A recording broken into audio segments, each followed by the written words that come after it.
Hi, Tim. Hey Sid, How are you doing today? I'm doing very well. How things on your end? Very good, very good. I heard you had an exciting week, and we have a few exciting news to share, maybe? Yeah. I typically have exciting weeks in my job in this and in this company. But yeah, if I think back, let's say some of the highlights, let's say of recent week. First and foremost, the team continues to grow. So on Monday, I onboarded two new colleagues who joined the team, so both within, let's say, the enterprise content management space, ECM. So that I think is very important. We'll see a few more, I think, onboarding calls and new hires coming later in the year. So that was a highlight. Then I had a few, let's say, nice visits.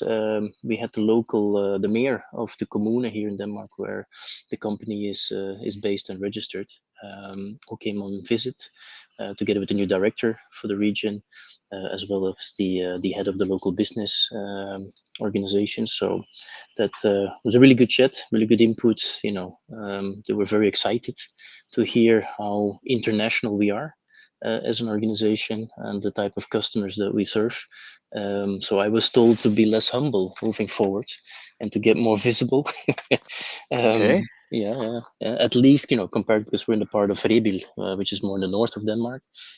So especially compared to the people in Copenhagen, I should be able to, or I was advised to share more of our successes. So maybe that's something we can touch upon, um, you know, in these kind of chats moving forward. So that was important. I even met the American ambassador yesterday because it was the 4th of Oh, July.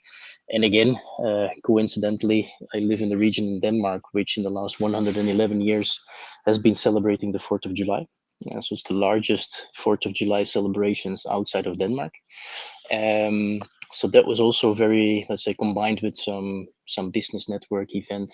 Yeah, I had the chance to get introduced to the American ambassador, which then for us, maybe the last exciting news is with regards to our own operations in North America. There we had some exciting new wins in the last 1 or 2 weeks. So we have been selected to implement extended ECM for engineering. Yeah, for one of the oil and mm, gas companies in Calgary, in Canada. We've been selected to help one of the big five to develop their training course material and make sure that the material is developed, updated, reviewed, approved, and published. So that will be a very exciting um, job, very exciting project to support them to be compliant and remain compliant and certified for all of their auditors and consultants and management consultants on a global scale. As well as some technical migration activities or assignments that we've received from Canadian customers. So all in all, I can only smile at this very point. exciting, huh?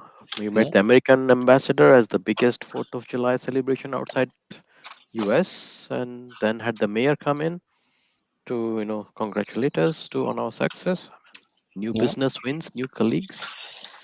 Well, with the growing business and growing colleagues, Tim, I believe you're also putting to some structure into the organization for to support the scale. absolutely. Because I forgot to mention that another exciting event is that I, had the pleasure to make an internal promotion. So Michelle, who was our colleague that has been assisting us, let's say from an administration side, has been promoted to finance and operation manager. And that is not only because she's shown really good competence and talent in that domain, but it is also because finance, and complying with regulations in general becomes more and more important for us as well. And by promoting her into this new role, she will also get a better mandate, towards both suppliers and customers. Yeah, so the business partners outside, in order to collaborate with them. I mean, that is indeed interesting, right? But Tim, while you are speaking, you have been mentioning compliance and regulations multiple times. Uh, Now, I also know that our customers are dealing with it, and we are trying to help them. But what do you think is really the importance of compliance and regulation in today's world? I mean, are they not using IT systems? Don't they have security in place? What is it that we need to be aware of when you say compliance and regulations?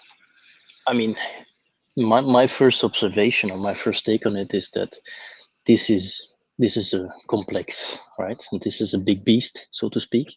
Yeah, because it's a short word, compliance. But what does it mean?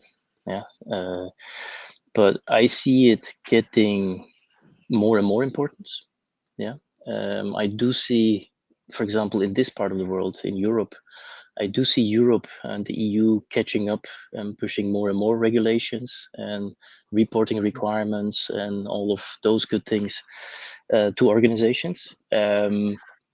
Typically to the largest organizations first. Yeah, they're the first ones who have to comply and live up to regulations, directives, laws, etc. But sooner or later, because what are the large enterprises doing? They make all of their, let's say, suppliers to follow the same. Yeah, because that's the Mm, easiest way in a way, and I think it also makes sense. But this will trickle down, and I don't think any company, of regardless the size or the type of industry that they're in, can just disregard this trend. Um, but that being said, it is actually a complex a complex area.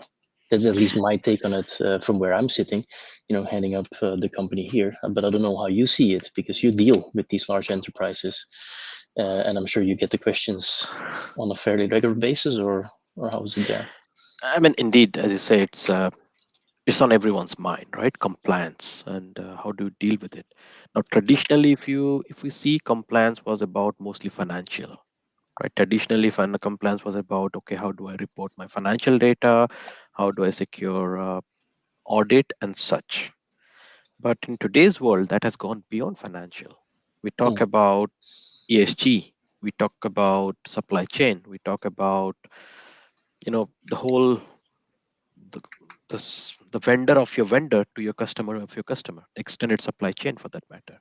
Where are you producing the goods? How much carbon do they emit? Who are they procured ethically? All of these is compliance.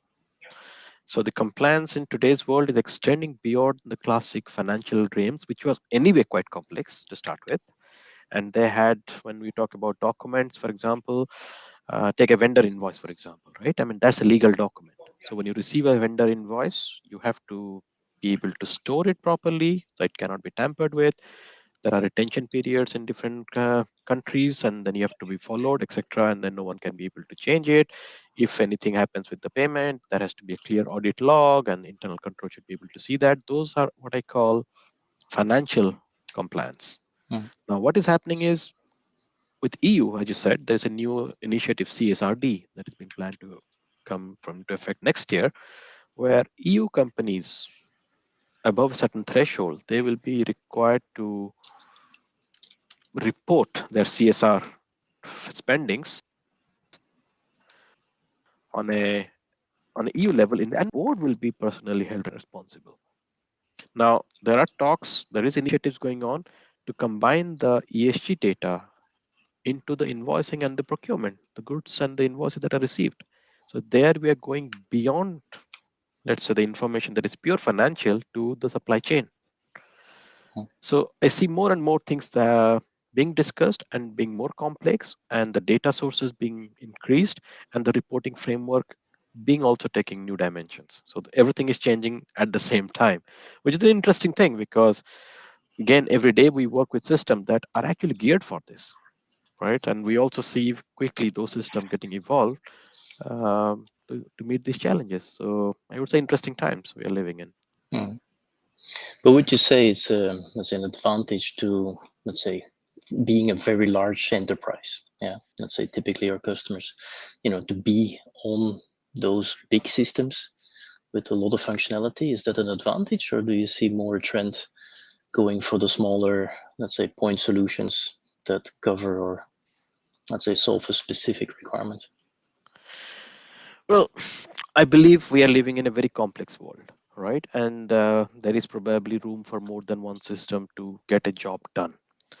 But at the same time, we are also looking at things like AI, right? Machine learning. And we all heard about ChatGPT and such. But the fundamental principle between AI is that you need to have a common data source. mm, Now, it's one thing that when you have tabular data in RDBMS databases, like in applications, then you create data lakes out of it, and you can have machine learning run on it. But what about the 95% of your data that is not sitting in tables, which is in documents? Has some kind of document somewhere in the organization. For a chat GPT or Copilot to work, it needs access to all of them mm, on a single platform. And there, I think it's a question of what is a system for you, mm, right? If you're in multiple different systems, can you harness the data out of it, which is in documents? Looking at, and also all the time keeping in mind your governance and compliance rules, because you cannot have your documents flowing around all over the net. mm, So you need to have control on it, have it in a combined system, and still be able to harness the power of AI, for example. mm, So there are interesting topics being discussed and ways discussed around it, right? mm, How can you do it in today's world? mm. Very interesting. I was going to be curious to see how to realize indeed, let's say, the operational excellence benefits, yeah, from solutions like Vim invoice management, but then also let's say combined with ECM capabilities, which can also tie into operational excellence and higher productivity, but combined to then actually also touch upon the whole risk mitigation and compliance. I mean, a very good example, if I talk only about Vim, is what is now called the e-invoices, Mm, right? And classically, invoices were coming in a paper or a PDF format. But now, all over the world, no, it's not only you or Asia, we see it all over the world. Countries are going towards XML invoices. Yeah, that's being standardized, and countries are coming up with their own standard. What does it mean? It's still the invoice data, maybe with more enhanced information about CSR reporting and so on, but the format is not PDF anymore. Yeah, if mm, it's paper, in old days you used to put it in a binder in a corner. With a PDF, you could archive it somewhere and attach it. But now we're talking about XML documents, which are real legal invoices. So you need to mm, first store them. You need to read the data from them and do all the compliance thing that you're supposed to do in the new world. mm, Now, a solution like Vim is geared for that, right? So this is something that we are all trying to understand what it means, because every country is on the journey. So it's not like it's done and dusted. So it's is in a work in progress right now, e-invoicing, if you see the journey.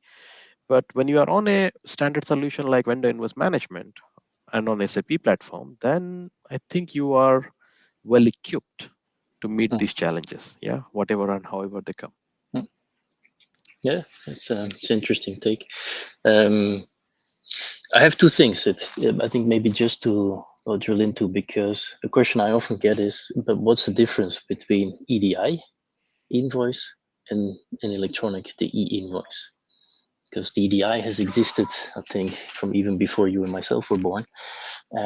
But today is a lot of focus about e-invoicing. Is it the same, or where's the difference? EDI, you can think of as a common standard that is agreed between private parties. Imagine you and me are living in this same neighborhood, and we decide to put a walk pathway from my house to your house where the kids are allowed to go. Mm, Yeah, then we make it all, you and me agree, and we try to do it. So that's a point to point. You can also say, okay, your neighbor is also allowed to walk on that path, but that's something we agree, the three of us, according to a standard, which is how roads are built in Denmark. That's the EDI connection you put with mm, yours and your business network or your partners, vendor or customer. Now, e-invoicing, think of it as a highway, and then you have buses and cars and different kind of vehicles going around. On the highway, there are bus stops, and you should have a stop where if a car stops, that's a defined transport medium, right? And then it can stop and people can come and come out, and take a coffee and get in. A bus can stop, people can come out and go in. A truck can stop. Now these are three different formats, mm, three different standards. One of them is, and each of them defined by a separate country. Yeah, one maybe one is a people, the other one is a OUBL, the third one is a Brazil Nota Fiscal. mm, But they are all going through the same network. The only thing common is from where are they coming? Is it a bus or a car? But you should be able to accommodate all of them. So it's not between you and me anymore.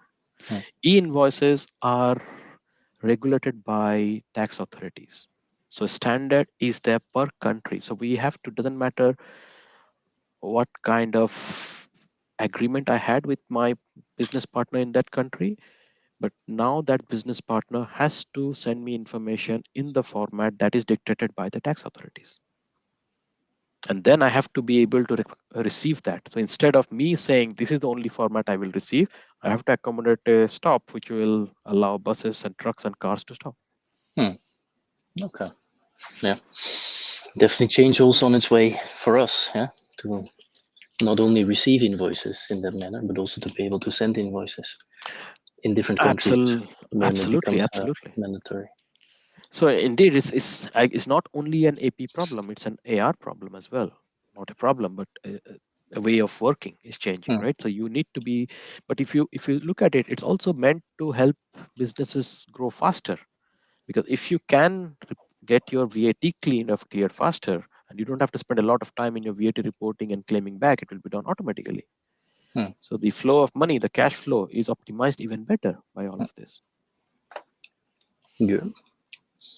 So business benefits, although driven by a compliance agenda, maybe of the authorities somewhere Absolutely, and that higher up. we probably need a separate session around it. But it's a very, very interesting topic right Yeah, now. yeah, okay.